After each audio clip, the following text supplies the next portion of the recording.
And good afternoon. How's everybody doing today? Good to see you. Dr. Roddenberry coming to you live on my webcast. I hope everybody's doing well today. Let me cut my phone off, get to my chat. If you're there, go ahead and send me a chat and tell me hello. I'd love to talk to you. Oh, fantastic. I'm doing great, Jenna. Thank you very much for asking. We are at the end of the first 8-week semester. I hope you're as excited as me. You finished one whole college class in only half a semester. So if you've got something lined up for the second semester, you are ahead of the game. If we've got anybody else on the broadcast, feel free to chat in the chat bar and let me know you are here. Hopefully we have Melissa Rosario here, and maybe even Sandeep is here. So, what I'd like to do is go ahead and get started, and what I'm going to do, because I think it is so important, is I'm going to go over the first part of this particular module. So, the sociopath next door. We're going to do that one today, okay? So the sociopath next door, lecture 1, because I think it's really important to sort of get an overview of what the field of clinical psychology and abnormal behavior treatment is about. So we're talking about the sociopath next door. Now, before we get started, I want to introduce you to a book. If you found this class interesting, this book is the perfect capstone project for you. It's going to talk about nature and nurture. It's going to talk about biology. It's going to talk about all of the things that we've been going over today, whether or not this semester, whether or not people are evil or born good. This is a fantastic book that I think you need to read. It's called The Sociopath Next Door. It's published by Martha Stout, a clinical psychologist, PhD, and it gives you really a great introduction to clinical psychology, the nature-nurture argument, and the biological perspectives in psychology. You will really like it. And the best part about this book is you do not have to be a psychologist to get it. Sometimes you get these books and they can be so dense and intellectually difficult that they're not worth the time for the average reader. This book is perfect for the average introductory reader. It's a page turner, it's interesting, it's going to touch on everything we've touched in this class. So hopefully, yes, Nelisa, it is interesting. And what Martha suggests is that sociopaths, 1 in 25 people can be diagnosed as a sociopath. So in a country of 380 million people, that means there are a ton of people in this country alone who do not have conscience or morals or the ability to feel sad about the horrible things that they do. When you read this book, you may even realize that some of the people that you've met in your life are sociopathic. It was very eye-opening for me, and I hope you find it interesting as well. Now let's go ahead and get started with clinical psychology. I'm not sure if I'm going to say this early. No, I'm not. Okay, what we're going to be talking about today in the next lecture is clinical psychology, abnormal psychology. There's actually a follow-up class to this class. If you find this interesting, there's an entire semester on this particular topic alone. And so this represents what we call abnormal psychology, the study of people whose psychological functioning is not normal. And typically the group of psychologists, the profession that is going to be interested in this is known as clinical psychology. If you want to join the group of people that help those people suffering from abnormal psychological functioning, you would become a clinical psychologist. 2 things about that. Number 1, that's where you'll make the most money as a psychologist. Yay. Teachers don't make nearly as much as clinical psychologists. Keep that in mind. And number 2, if you do want to be a clinical psychologist, since they make the most money, you're going to find that it's the most difficult psychological program to get into, because more people want this particular PhD than, say, a social psychological PhD, sort of like Dr. Roddenberry. Now, what does it mean to say that your psychological functioning is abnormal? That's a really difficult question, because if each and every one of you has met hundreds of people. You have friends who have weird habits, weird ideas, they eat weird things, they do weird things. The world is full of incredibly unique and crazy and awesome people who don't function the same way. So it's really difficult when we try to say, what exactly does it mean to say that this person's behavior represents a psychological disorder and this person's behavior does not?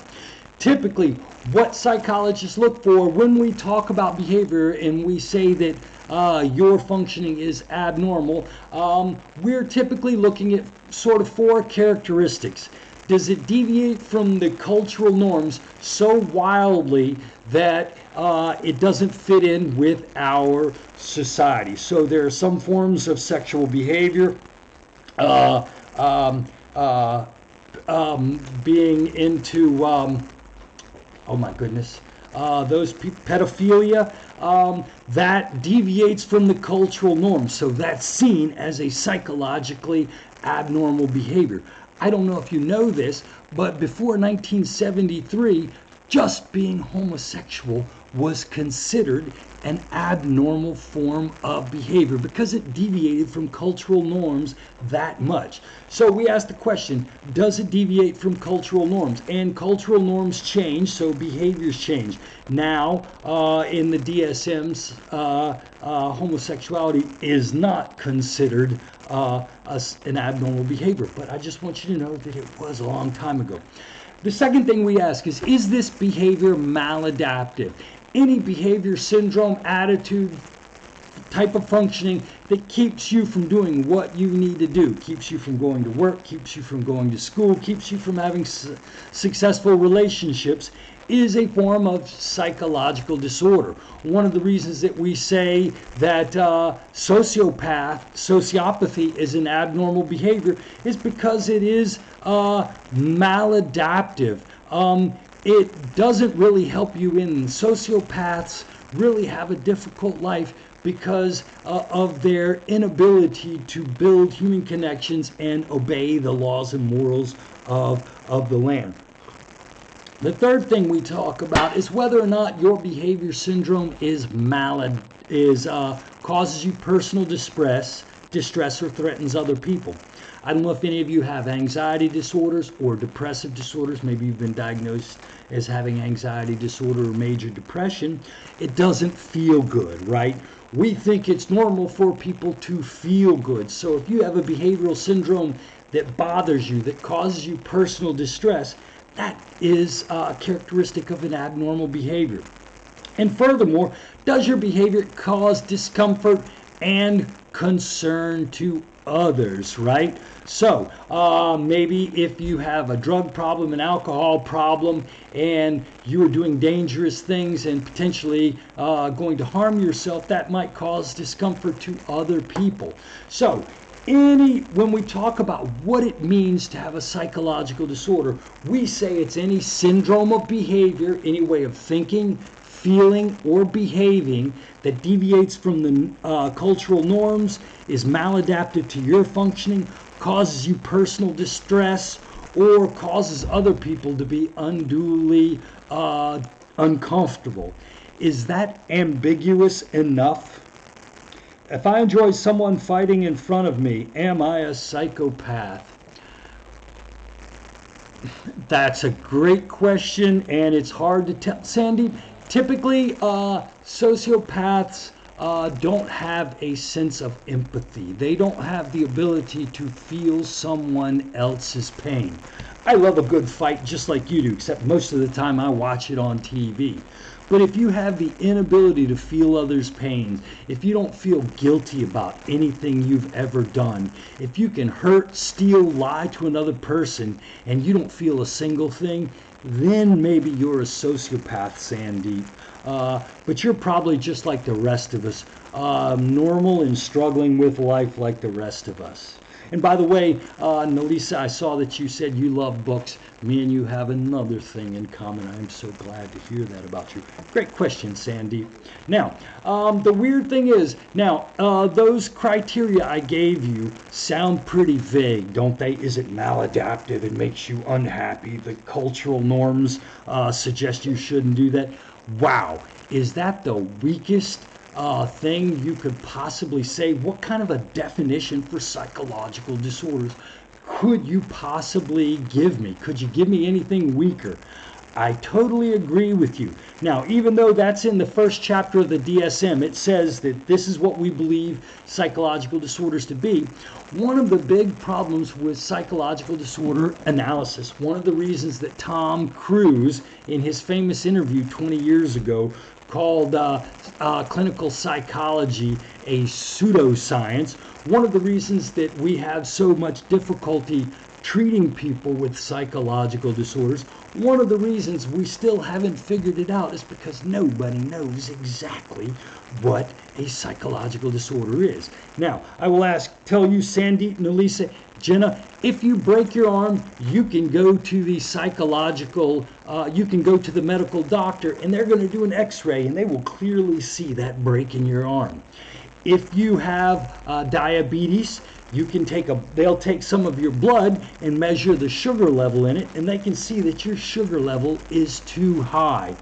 If you have a heart attack, I can do an MRI and look at your arteries and see that one of them is clogged. Maybe you have a 90% blockage.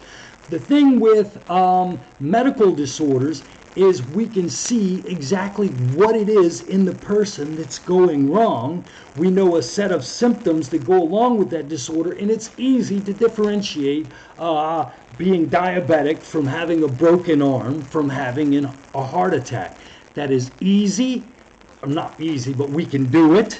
It is unambiguous, and the doctor can clearly tell you whether or not you have a broken arm or diabetes.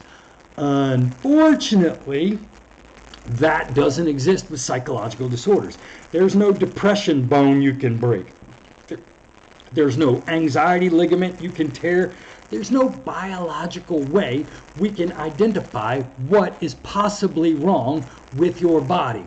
And if you look over the history of abnormal behavior, what you're going to see is that crazy things and crazy ideas have been suggested for what causes people to have psychological disorders. If you look over here on the side, you'll see this book called The Hammer of the Witches. Its name was actually Malleus Maleficarum, The Hammer of the Witches. And this was a handbook for identifying and dealing with witches from 600 years ago.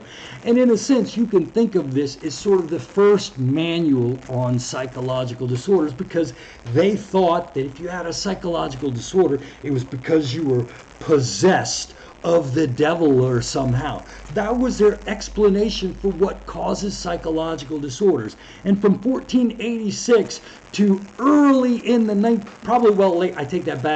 the 19th century, 1890s or so, really, there was no explanation or understanding of what caused psychological disorders. Okay, this fellow named Franz Mesmer thought that it was because your magnetic power, your magnetic forces got out of whack. And he gave this approach he called animal magnetism. Have you folks ever heard the word animal magnetism before?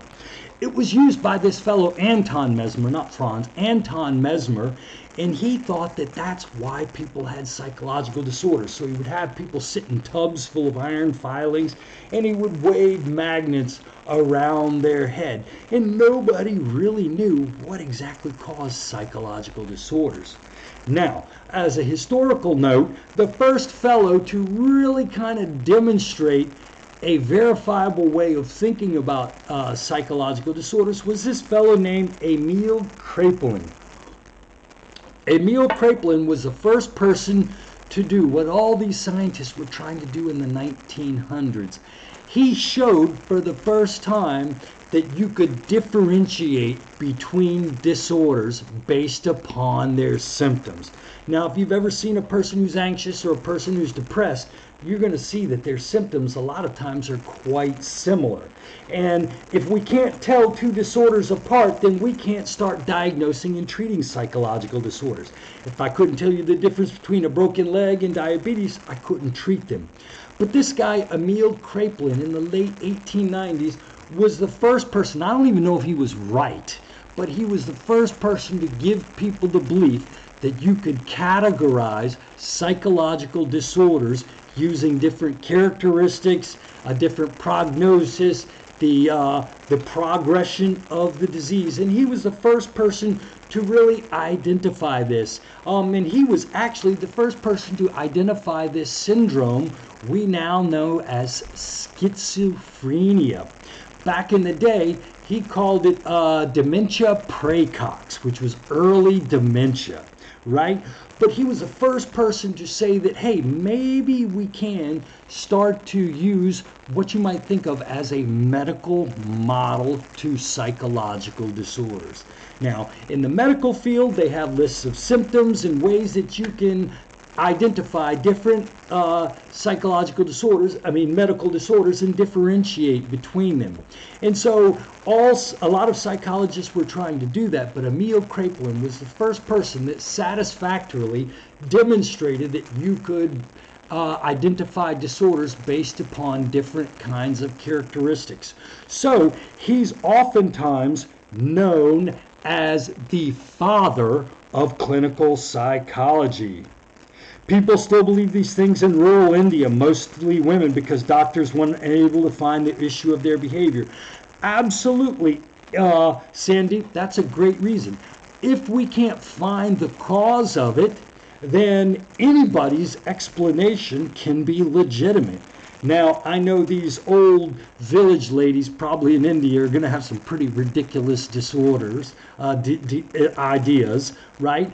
But in the end, who knows? If we can't diagnose it and identify the biological parts of these diseases, then it's really hard to know exactly what's going on. And you know what, Sandy?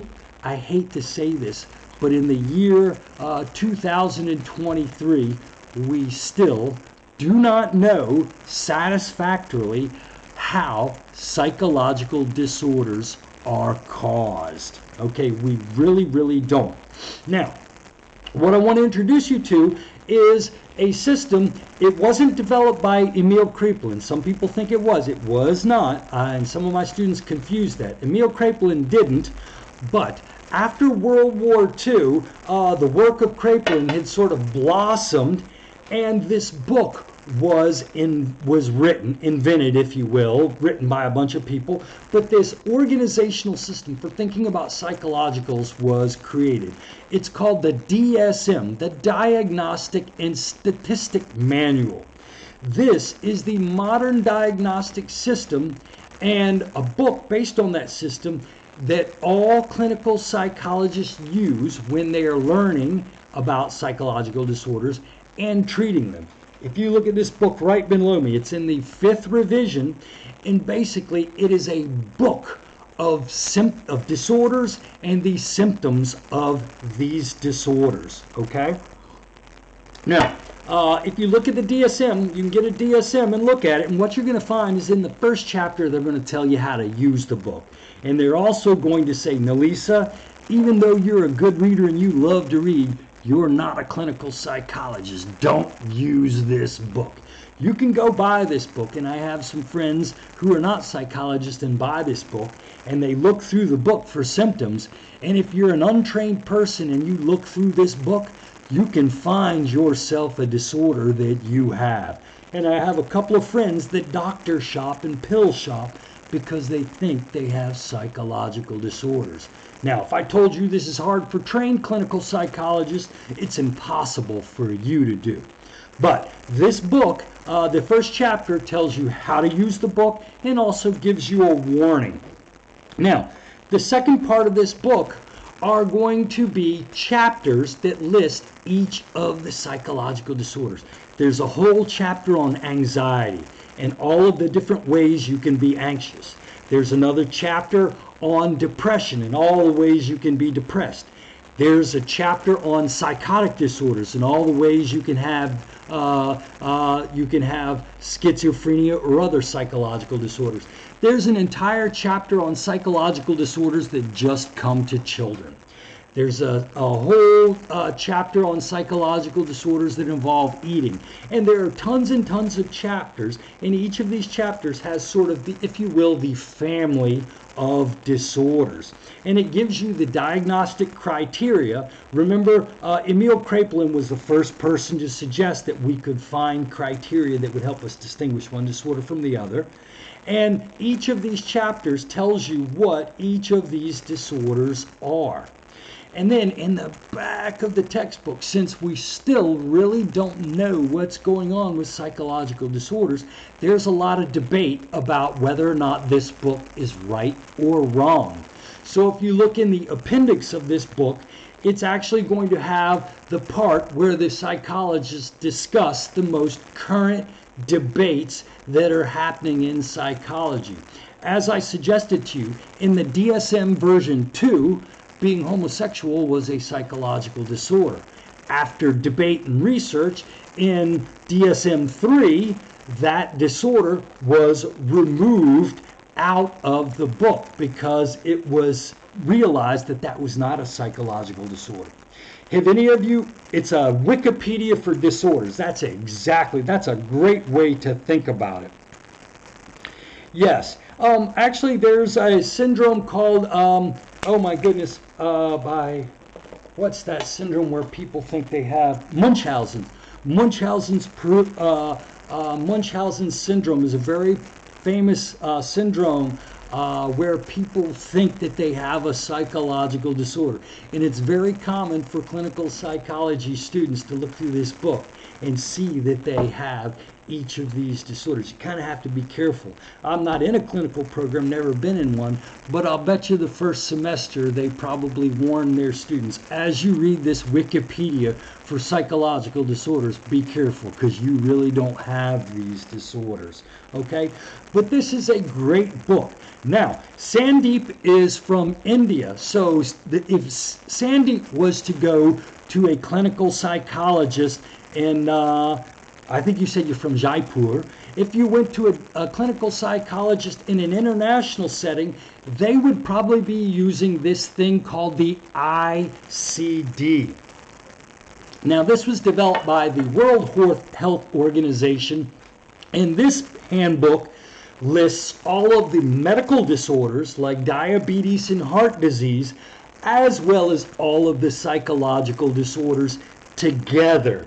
It's an entire compendium that can be used by medical doctors and psychologists all together. It's going to be similar in some ways to the DSM, but it may be different in some ways. The only difference really between the ICD and the DSM is that the DSM is probably more common in the US, and you're going to see the ICD used more in the diagnosis of international settings. Now, really, they talk about the same disorders. One of the things, if you look in this book, David, not only is it a Wikipedia, but it's also an insurance document. It's got chapter numbers, symptoms, and numbers. And when you go in and get a clinical diagnosis, and the doctor is going to try and submit this to your insurance company, that what they do is they list the reference number from the DSM demonstrating which disorder you have. If you ever go to a medical doctor, they do the same exact thing. In order to submit to your insurance company, you have to reference what disorder this person has. And so you go to your medical textbook and you find the verse, number, and chapter, you know what I mean, and write that down, and then you have to support your diagnosis with details that show how you fulfill these symptoms that has. So for example, if I was going to diagnose you with diabetes, okay, if I go to the ICD in the diabetes chapter, it's going to say your blood sugar level must be over this level. I then do a test and I put it on your paperwork and I say patient X has diabetes and here's the proof, and this is the physical proof that I measured, and this is the number in the textbook that shows what disorder I am treating. These books are updated probably about, I think it's about every 10 or so years. They usually involve a lot of professional arguments and debate about where the book should go. Have any of you ever heard of Asperger's syndrome and autism? Anybody ever heard of Asperger's syndrome? Asperger's syndrome doesn't exist anymore. It's a form of autism, high functioning autism, that used to be identified in the DSM-4. Since there's not enough difference between Asperger's and autism, they got rid of the Asperger's name now, and what you now have is called autistic spectrum disorder, and they sort of characterize how that autism should be described. So they used to think that Asperger's was completely different from autism in the DSM-4, but after debate they realized that that wasn't a useful distinction to make in the diagnostic process. So they are going to have these debates, and it takes a long time for them to figure out which direction they're going to go and to write the new text. So you can expect it about every 10 years. Okay? Now, what does the contents of the DSM-5 have? Now, keep in mind that psychology based itself on the medical model. When psychologists like Sigmund Freud and Bleuler and Pierre Janet and Emil Kraepelin were trying to figure out what in the heck psychological disorders were, they really used the medicine, the field of medicine, as their model. They said, you know what? If we really know what we're doing, we'll be able to do what those medical doctors do. And so you can think of psychology as borrowing from the medical model. So a lot of the words that your medical doctor is going to use to describe you in your case are the same kinds of words that your psychologist is going to use. I've got some of these words over here. So the diagnostic criteria: if you have heart disease, if you have diabetes, if you have depression, there are a set of symptoms that characterize the disorder. Now, the medical doctors can back their symptoms up with physiological measures. The clinical psychologists, not so much, but we still have a set of criteria. I can tell you, if you do 5 out of these 9 things for more than 2 weeks, you might be depressed, okay? If you have this set of behaviors, you might be schizophrenic. So we have a set of diagnostic criteria. We also are really interested in our ability to diagnose different disorders. This is called differential diagnosis. I don't know if any of you have ever pulled a muscle, torn a ligament, or broken a bone. But when you go into the doctor, it is not immediately apparent what's wrong with your leg or your arm. So the doctor must do a differential diagnosis to see if your leg pain, your knee pain, is due to a broken patella, whether you've torn your UCL or your ACL, or whether or not you've torn a tendon. Trying to figure out which of these disorders is called the differential diagnosis process. And so one of the things that they do in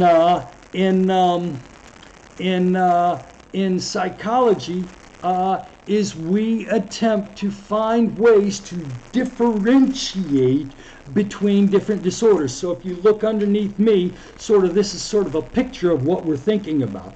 There are symptoms which make you obsessive compulsive, and there are symptoms that make you depressed. But the bummer and weird thing about it with psychology is a lot of times these disorders are similar or occur together.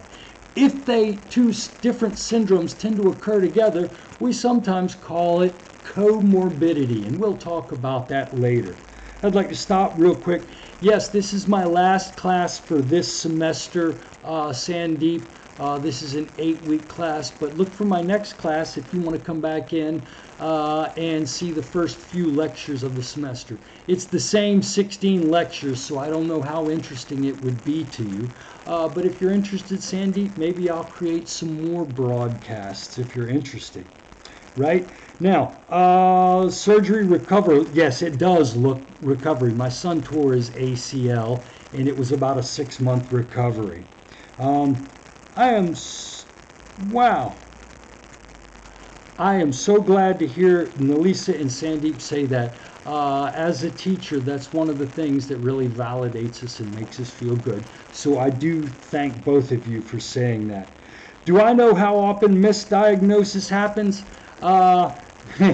We know so little about diagnosis that we really can't even tell how often misdiagnosis happens. However, one of the big problems in clinical psychology is that you can go to 2 different doctors, and often those doctors will give you different diagnoses. Imagine if you went to 2 medical doctors and one said you had a broken leg and the other said you had diabetes. You'd be like, wow, these guys don't know what the heck they're doing. I hate to say this, and please don't tell your clinical psychologist I said that, but really, they're not that good at diagnosing psychological disorders. And it's not their fault. It's because the field of psychology does not know yet really what causes psychological disorders. Okay? Now, one of the things you may or may not have heard, one of the long-standing beliefs about depression is that depression is caused by a lack of the neurotransmitter serotonin.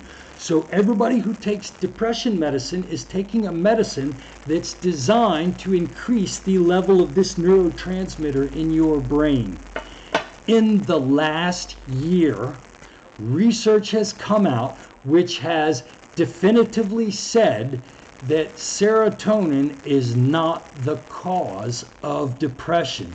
So after 50 years of treating depression with this drug, we are essentially back to square one when it comes to treating depression.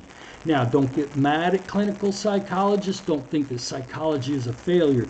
It's just this is such a complex brain and such a complex thing that, and we are in the infancy of psychology that we really don't know what's going on. So if you ever hear somebody talking about psychology and acting like they've got it all figured out, that person is a fool. Psychology is very, very young and we still don't know. All right, so we're going to talk about differential diagnosis. Now, one of the things that medical doctors keep track of is incidence rate. If you want to know if your population's diabetes, the rate of diabetes is in your population is going up, doctors can tell the public and the public knows, hey, something's wrong and we need to change our behavior. If you've ever seen the Surgeon General here in America come out and say we need to fight this or that, a lot of times what they're looking at is the incidence rates, how often a disease occurs. And if it starts occurring more often, then we use that as a clue to help figure out what's going on. I don't know if you know this, but there's a spasming disorder that has blown up in young girls. And the weird thing is this weird, I forget what kind of a spasming disorder, but it blew up over the space of about 3 years after the introduction of the video service TikTok. Suddenly, it went from 1% of the cases of that doctors saw to 20%. And all of a sudden, the incidence rate of this disorder just blew up like an explosion. And clinical psychologists began to ask the question, why did this disorder just seem to explode out of nowhere. And that allows us to maybe begin studying and trying to figure out what's causing this disorder. But it is bizarre that the extreme explosion of this disorder tended to occur right after the invention of this social media technology. But clinical psychologists typically pay attention to the incidence rate. So depression is called the common cold of psychological disorders because I think what they say, 10 to 20% of the population will experience a depressive episode at least once in their life. On the other hand, 4% of the people are going to demonstrate psychopathy or sociopathy, if you will. 1% of the population is going to demonstrate schizophrenia. And so we keep track of these things so that as public health officials, we can make interventions when a disorder starts to blow up because of this disorder, right? Now, and then etiology. This is the trickiest part. We want to know what causes them. Now, a doctor can tell you, I know why you have diabetes. You've been drinking 32-ounce sweet iced teas from Bojangles every day. You are drinking too much sugar. We know that heart disease can be affected by smoking or being really overweight. We know the cause of these disorders. In the DSM, each one of these disorders that they have, there will be a little section where they'll tell you what they think causes these psychological disorders. And then we know what happens if you have this type of cancer versus that type of cancer. If you get a glioblastoma or melanoma, your prognosis is you're probably going to die pretty soon. On the other hand, if you get a weird cancerous wart, my dad had a tumor that grew on his leg, and the prognosis was very good. The doctor said, we can take that cancerous tumor out and you won't die. And so the same thing exists with psychology, with clinical psychology. What happens to people who become depressed? How often do they get better on their own? How often do they get better with medicine? The same thing with schizophrenia. Did you know there are pretty much sort of three basic patterns for schizophrenia? Some people will have a psychotic break, get better, and then they'll never have another problem. Some people, on the other hand, will have schizophrenia occasionally. They'll have a psychotic break, then they'll go back to normal. Then they may have a psychotic break in another couple years and then go back to normal. And then they may have another psychotic break and go back to normal. And then some people who get schizophrenia, once they get it, it never goes away. And they're what we call chronic schizophrenics. And so the prognosis is the part of the book that tells us what do we think is going to happen to people who have this disorder. Now, why did I tell you all this? If you go look in the DSM, for each disorder, they're going to tell you each of these things. So for major depressive disorder, they're going to tell you what the criteria are, what a depressed person looks like. They're going to give you a differential diagnosis. They're going to say sometimes depression looks like this and sometimes it looks like this. And here's how you differentiate and make sure that this is really depression. They're going to tell you the incidence rate so that you can know how often you should see people having this disorder. They're going to give you a theory on maybe what's causing it, so as you talk to the person, you can see if there's something they're doing that might be causing this disorder. And then it tells you for each disorder what's going to happen when you give them medicine or if you don't give them medicine. We don't know a thing about it, Jenna. And I'm not saying it's because clinical psychologists are dumb or lazy. It's just because the question is so stinking hard. Okay? Before we had the ability, we had microscopes and we could look at blood plasma and we could look at cells. We didn't know what caused psychological disorders. I don't know if you folks have ever heard of bloodletting. Have you ever heard of bloodletting? Back in the 1700s, they thought people had physical illnesses because they had bad blood in them. And so the medical treatment back in the 1700s was to open the person's vein and bleed them out and get rid of the bad blood, or they might put leeches on them to suck the bad blood out. And that's because they really hadn't developed the technology to know what was causing people to get sick. And we are unfortunately at the same point with clinical psychology. Yes, you have heard of the leeches part. You know what?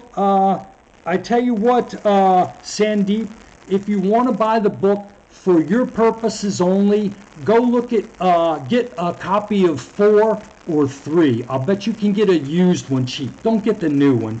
The only reason you would want the new one is if you want to do this professionally. You'll still get the idea if you look at the DSM-4, and I'll bet you can probably get one for $5 online. No, it didn't kill them. You wouldn't let out that much, but it was sort of, that was a weird way to treat that particular disorder. Okay, I highly suggest, Sandeep, get you a copy of the 4. It'll be fine, but remember, don't diagnose yourself, okay? I would be disappointed if I found out you were diagnosing yourself, Sandeep. Okay, now, here's the deal. If you look, the only reason I put this page in here, what I kind of wanted you to see is this idea of how we organize psychological disorder. So if you look in the DSM, what you're going to see are chapters, and each of these chapters is going to tell you about these different families of disorders. So there are neurodevelopmental disorders that we see in young children only. There are schizophrenia and psychotic disorders. You know, it turns out that schizophrenia and psychosis typically doesn't occur until you're 17 or 18, whereas neurodevelopmental disorders start at birth, right?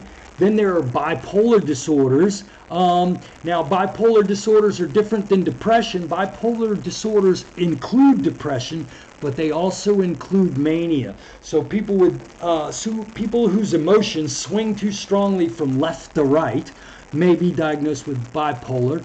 Then there are people who are depressed. Then there are people who are anxious.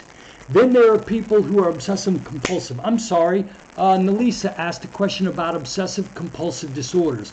People with obsessive compulsive disorders typically have an obsessive thought, a thought or a fear that they can't get rid of, and then they have a ritualistic behavior that protects them from that fear.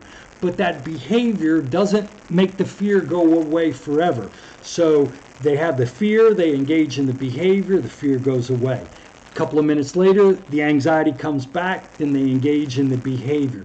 So obsessive compulsive disorder, there is a thing called obsessive compulsive hand washing. Some people, they have this fear of dying, of contracting an illness and dying. And the way you prevent illnesses like that is you wash your hand. So I think about dying, I wash my hands, and I'm fine for a couple of minutes. A few minutes later, that fear of dying comes back in, I go to the bathroom and wash my hands again, right? And then I go out, and 10 minutes later, that fear of dying comes back in my mind, and I say, uh-oh, better wash my hands. And so that's sort of what we call the obsessive compulsive disorder, right? We've got trauma and stress-related disorders. If you've ever heard of PTSD or ASD, acute stress disorder, sometimes people who are robbed, raped, or experience some sort of horrible event may relive that event and may have difficulty getting past that. So we have that somatic symptom and related disorders. These are disorders when people may have a sort of belief about their body which is not true. Some people think they're fat, some people think they're skinny, some people think they're ugly, and it's not borne out in reality and it causes them problem. There are some people, have you ever heard of multiple personalities before? MPD, multiple personality disorder. That's a form of a dissociative disorder. Sometimes people experience psychological trauma and their personality, their ego, will dissociate. It will split into different parts. And they'll put all the scary stuff in one part of their brain, and they'll develop a completely different personality that is free from that scary stuff. Then there are sexual dysfunctions. Then there's gender dysphoria. Now, gender dysphoria is not being a transvestite. It's not being homosexual. It's not being transgender. Typically, people with gender dysphoria, they may have one of those situations, but it's when your gender problems cause you psychological problems. So some people go through a lot of psychological trauma because they're having trouble fitting into a category, so to speak. So that's not that's not to say that being gender dysphoria is different than being homosexual or being transgender, right? Then there are sexual dysfunctions. ED, in a sense, can be psychologically caused, and so that's represented in the book. Personality disorders, there are all kinds of disorders, and each one of these categories is sort of going to tell us what, and it's going to help us differentiate between these different disorders. Does that make sense? You can almost trick themselves into a certain way of thinking. Yes. Although, and I think, I'm not a clinical psychologist. Let me say that, okay? I'm not a professional, so please take what I say with a grain of salt. I think a lot of people with depressive disorders and anxious disorders and some of these obsessive compulsive disorders, they think themselves into these disorders. In fact, cognitive behavioral therapy, which is in the next lecture, is a way in which we try to treat the patient's beliefs, because we think beliefs are the primary cause of these disorders. Yes, that's perfect. Is everybody understanding what I'm saying so far? All right.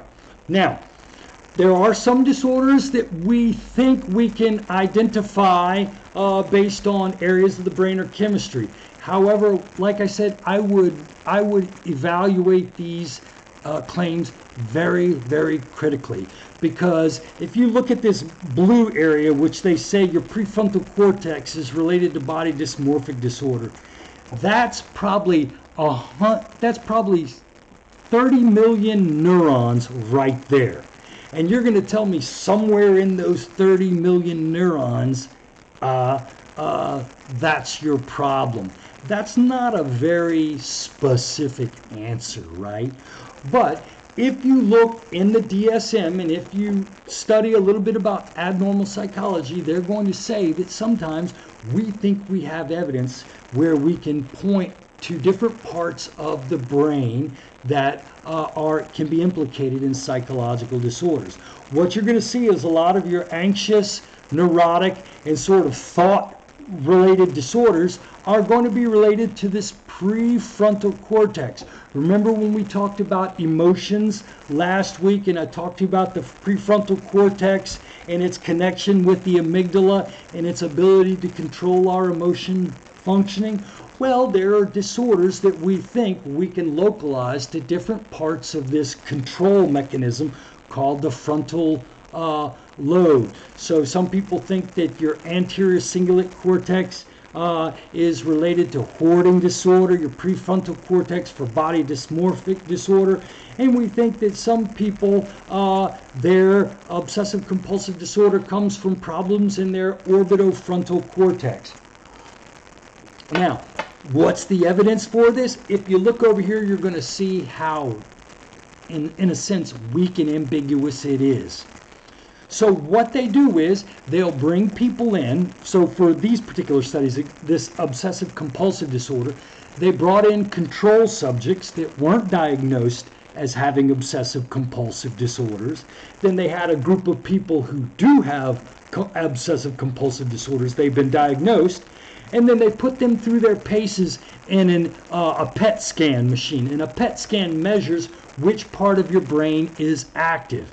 And if you look over here, what you're going to see is that there's more red and yellow, which represents high activity, going on in the obsessive compulsive brain. And so psychologists are going to guess that it has something to do with this frontal lobe. Now, is there such a significant difference between normal and obsessive? The difference between normal and obsessive, that's a great question, and I'm going to take you back to the vaguest part of this lecture. It all depends on a continuum. Everybody obsesses a little bit. Everybody worries about something a little bit. But if your worrying is so strange that it deviates from cultural norms, if your obsession and your compulsive behavior keeps you from going to work and being successful in school, if your obsessive behavior causes you personal distress or bothers other people, then it becomes a problem. Do you see what I'm saying? It's sort of on a spectrum. And everybody's a little obsessive, but how obsessive do you have to get? It's typically we make a behavioral decision, which has nothing to do with biology, right? So you're obsessive and the doctor says, wow, what you're doing is really screwing your life up. That's how you get the diagnosis. Isn't that kind of weird? You know what I mean? And it's the same with all disorders. We all maybe have a schizophrenic moment or a depressed moment or an anxious moment. But it's really how deep does that syndrome go? Now, a good example of this is schizophrenia. Let me sort of talk to you a little bit about it. See, if you look, here's the list of symptoms that you might see. People with schizophrenia, they have the hallucinations. Most of the time they hear voices. They don't see as much as they hear. Is through auditory illusions. Now they also have beliefs, and a hallucination is a sensory experience. You hear something. A delusion is an idea that's wrong that you won't let go of. Okay? Now the weird thing is a lot of people will see somebody who is having a delusional behavior and they'll say that person's schizophrenic. Schizophrenia is not multiple personality disorder, and it's not delusional disorder. It actually includes disorganized behavior, disorganized speech, and inappropriate emotions. So a lot of times people who don't know anything about clinical psychology will see a person who has split personalities or multiple personalities and say that person's schizophrenic. Nope. Different set of symptoms. And so this is why why we have the list of symptoms in the DSM. And in the DSM, right underneath these symptoms, it would have a chapter on differential diagnosis. And it'll say, well, this looks like this disorder and this disorder, but focus on these symptoms to make sure that you have the right disorder. And then we have the incidence rates. Now, typically, it's 1% of the population. Here's the crazy thing. We know it's more common in men than in women, and it actually occurs earlier in men than it does in women. And there's a really weird, I don't have time to get into it, but there's a really weird gender difference in the types of disorders. Females are more likely to have anxiety disorders or depressive disorders. Males are more likely to be schizophrenic or antisocial. And we typically talk about disorders that involve acting out and causing trouble. Those tend to be more common in males. And disorders that are more internalized, like being anxious or depressed, tend to occur more commonly in females. Isn't that weird? It's kind of weird. Now, the crazy thing with schizophrenia is if you have it, why does it take so long to occur? Now, research has shown that there is a genetic component, a strong genetic component to schizophrenia. If you an identical twin that has schizophrenia, you are 50% likely to have schizophrenia. And so we know there's a genetic component. Research of MRI scans of brain has shown that people who have schizophrenia have less space in their frontal and temporal lobes. There are actually these holes in the middle of your brain, okay, these fluid-filled holes in your brain called ventricles. And people with schizophrenia have bigger ventricles, that is, they have more space in the middle of their brain and smaller frontal and temporal lobes. Is that the cause of schizophrenia? I don't know. But it's an observation that we can make biologically about these brains, right? There is so much to know. And we're still in the infancy. Now, quickly, I'm running out of time, but one of the questions that we have about schizophrenia is, if it's genetic and your twin has it, you're 50% likely to get it. If you're born with something, how come you don't get it until you're a teenager? That's a mystery to clinical psychologists. So there's a model called the diathesis stress model.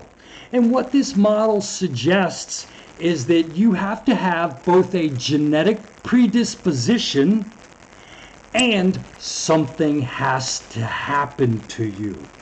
And so we sometimes say it's either childhood trauma or it's the stress of becoming an adult. You know how being a 14-year-old is way easier than being a 21-year-old, right? So one theory of why this genetic disorder takes so long to occur is because people have a genetic predisposition, but then they need that stressor to sort of kick this disorder off. And that's what's known as the diathesis stress model. And it sounds really fancy, but in my opinion, again, I'm not a clinical psychologist, it's a way of saying we're not sure what's happening, so it might be this. Does that make sense? Okay, you know what? We are about out of time, and I've got to get to my next meeting, but I just wanted to introduce you to the field of clinical psychology and let you know how interesting and complex this field is. Now, one of the things I will let you know is that when you go to a clinical psychologist, just understand the limitations of the science. We're doing the best we can, but it doesn't mean we're right or we know everything. No, there is no webinar this week, Nalisa. We are going to, because I want everybody to do the course evaluation, so I didn't want to give you a way not to do the course evaluation. However, Nalisa, yes, woo! Listen to David Daughtry. You sound like a stinking scientist, man. The degradation of cells when they regenerate. Brilliant. Sandeep, you retracted a message. I hope it wasn't a good question that I didn't answer before you left it. Clinical psychology is amazing, and I hope you read The Sociopath Next Door. I hope you look through the DSM-4 carefully and without diagnosing yourself, and learn a little bit about what I consider to be the most difficult part of psychology. Folks, have a great day. And Melissa, we're not going to have another webinar, but if you do want to get together and spend 20 or 30 minutes having a discussion, I would be more than willing to have a Teams meeting with you.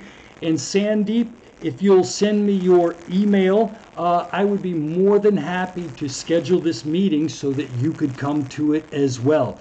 You won't be able to use some of the official parts of the meeting room, but we can definitely come in and ask questions and chat. So if you folks want to do that next week during exam week, I would absolutely love to, Nalisa. Well, then let's do it. Yes, of course, Nalisa. I'm here to teach, and I am totally excited about people who want to learn. And Sandeep, I really appreciate Nalisa and David Daughtry and Jenna Bauer for coming here, because they are my best students and they're engaged and they're awesome. But I can't even tell you how much it means to me that somebody who's not in my class, that lives across the world, found it interesting enough to come to my meetings. You are an amazing person, and I hope one day to speak with you further. Okay? You folks have a great day. If you need anything, please don't hesitate to contact me. Have a great semester, and I look forward to seeing you in the future. Take care.